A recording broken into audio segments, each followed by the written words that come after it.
How to avoid bad financial advice. That's today's episode. Let's dive into it. Hey everyone, I'm Clayton Morris, longtime real estate investor. I did my first flip back in 2007, 2008, right before the crash happened. And I've been through the ringer over the years. I've made bad investments. I've made really smart investments. And that's what this channel is all about, is helping you build financial intelligence so that you could live financially free. Maybe you could quit your 9-to-5 job and travel the world with your family if that's what you want to do. So go ahead and subscribe if you're a new subscriber here, or smash that like button and let us know where you're from and tell us a little bit about yourself in the comments below. All right, so on today's show, I want to help you avoid some bad financial advice. So what is bad financial advice? Well, it comes in many forms, but good financial advice can make you financially free. It can make you secure in your family. It can help you build true wealth. You can actually see your life changing and improving as a result of sound financial advice. Bad financial advice, however, makes other people wealthy. And that's a clear indicator of the type of advice you are about to receive. So let me take you back, because this happened to me and I want you to avoid it. A number of years ago, maybe about 12 years ago now, I was, in the television business, starting out. I was making some good money at this point, and I was in Philadelphia. And I started to make some good money, but I didn't know what to do with my money. And it's before I really understood real estate investing. It's before I understood everything I know now about how to build wealth. And I sat down with a financial advisor. I had actually met this financial advisor at a local meetup group for young entrepreneurs or something like that in Philadelphia. And she said, I'm happy to help you with your finances, and let's take a look at those numbers. So we sat down together at a Starbucks, started to go through my accounts and started to look at where I was putting my money currently. And she built a plan. And that plan involved investing through her office in different funds and different things like that, different life insurance policy, etc. Well, lo and behold, once I got to analyze things about a year and a half later and actually had some more financial intelligence, I started to realize that she was making a crap ton of money off of my money. Now, she didn't do anything illegal. She was simply running through her financial firm, and she was managing my money. But that's what financial managers do. They make money off of your money. She was making over $20,000 a year off of my money that I didn't realize. And very often, it's difficult to find these fees. Just take a look, for instance, at your 401k plan and actually run it through a calculator. There are a number of online tools that can help you analyze what fees you are paying. And you can see that you're actually paying a ton of things you probably didn't even know that you're paying.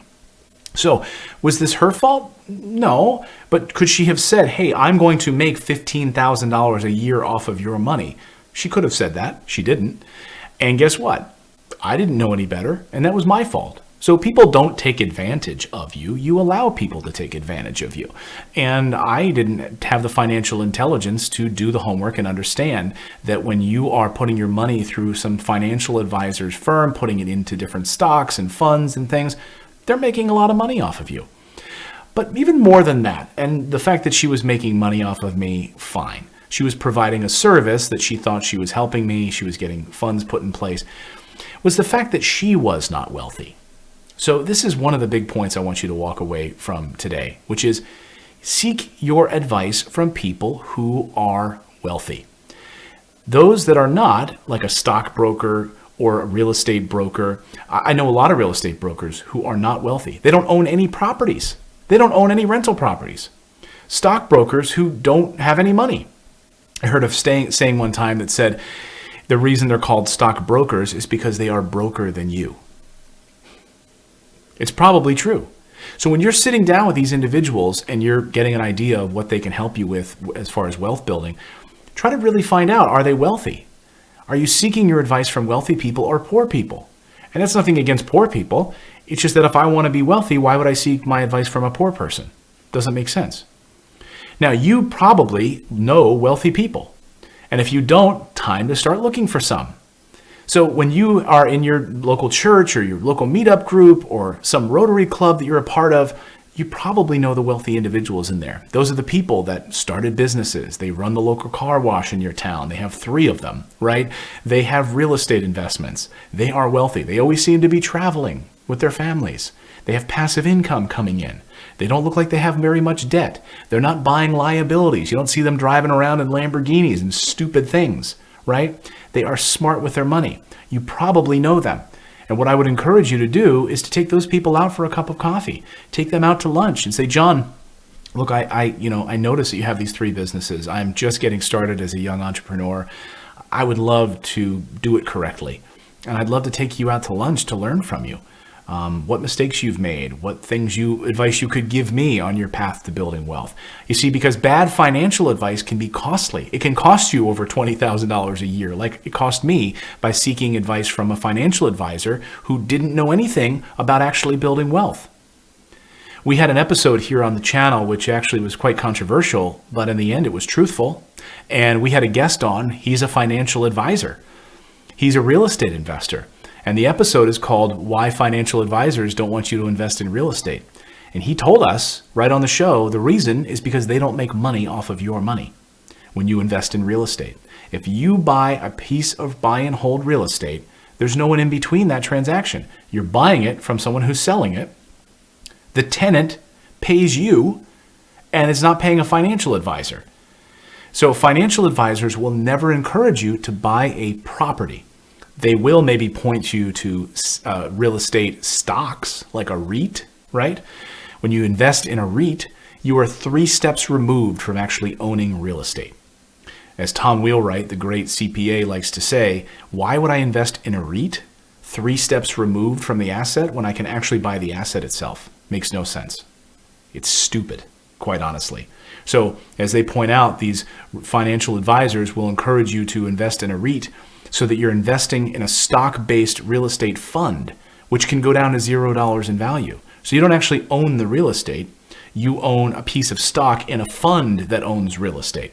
And then if it goes down to $0 in value, because some big construction project falls aside, then you're left with nothing. When you buy a piece of property, when you buy a house or you buy a piece of land, that can never go down to $0 in value.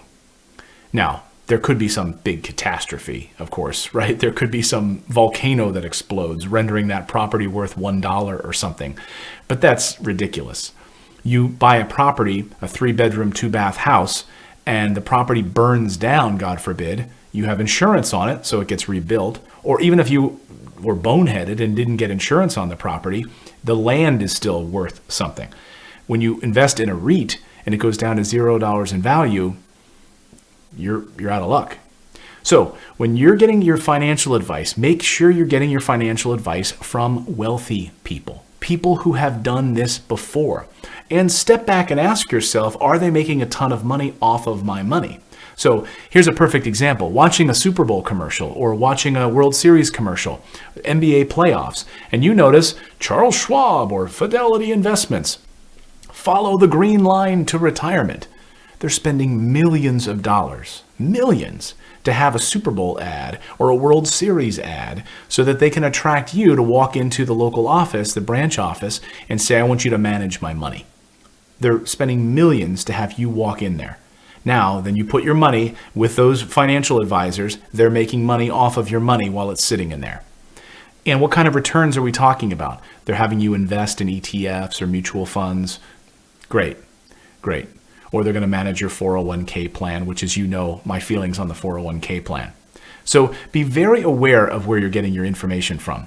Another piece of advice I would say is also your brain is, and think of it as an empty cup. So you're filling your brain up with nonsense if you are hopping around from advice to advice to advice. If you're hanging out at internet forums or you're all over the place, you're going to be getting advice from 80 different sources. I want you to actually find the advice from people who have done it and who are wealthy, who've actually been successful, who've bought and sold hundreds of properties, who own multiple businesses. The guy in your town that owns 3 McDonald's, okay, and he owns 5 rental properties. Talk to that guy.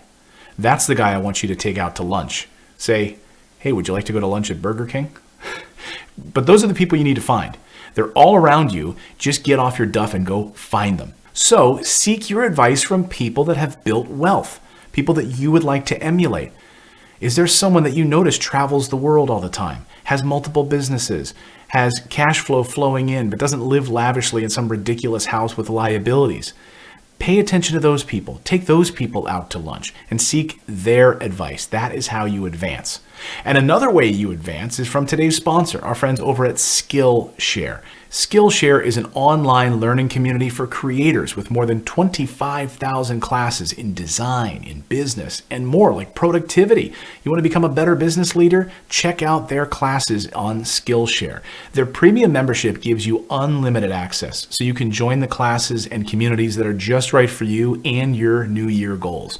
Whether you want to fuel your curiosity, your creativity, or even your career, Skillshare is the perfect place to keep you learning and thriving in 2019. I recently took a class with my friend Gary Vaynerchuk on context in the social media world, the noisy social media world. And one of the things that's so important from this class that I learned from Gary on Skillshare is that context is everything. So exactly what today's episode is talking about, right? Context is everything. If you're getting your advice from a financial advisor who is poor and who's just making money off of your money, that's context. So when you're putting something out on social media, context is incredibly important. So when I'm putting stuff out on Instagram or right here on our YouTube channel, I'm trying to provide an overall context for this content. That's why at the beginning of every show, I talk about, look, I left my day job. I've built up a successful portfolio of real estate. I have multiple 6- and 7-figure businesses that I've created. That's context. Right? I'm not just some 23-year-old who doesn't know anything about real estate investing. I've been through it. I've had foreclosures. I've had evictions. Context is everything. A great course by Gary Vaynerchuk on Skillshare. And Skillshare is also super affordable. An annual subscription is less than $10 a month. You can join more than 7 million creators learning with Skillshare. The first 500 of my subscribers who are listening to this show right now and use the special link in our description below, you're going to get a 2-month free trial. So you can jump in and take a bunch of classes right now for free. Just go into the link below. The first 500 of you that sign up will get that first 2 months for free. And you can check out the Gary Vaynerchuk course and so many others. So right now, go to the description below and click on that link and go over to Skillshare and sign up for your free first 2 months and take advantage of those great classes. Thanks, Skillshare. And thanks to all of you for subscribing and downloading today's episode. We really appreciate it. Now, I want you to go out there and take action, become a real estate investor, because I believe it's the #1 way to build wealth. As I mentioned, context is everything. That's how I've done it. So seek your advice from the right people. We'll see you on the next episode, everyone.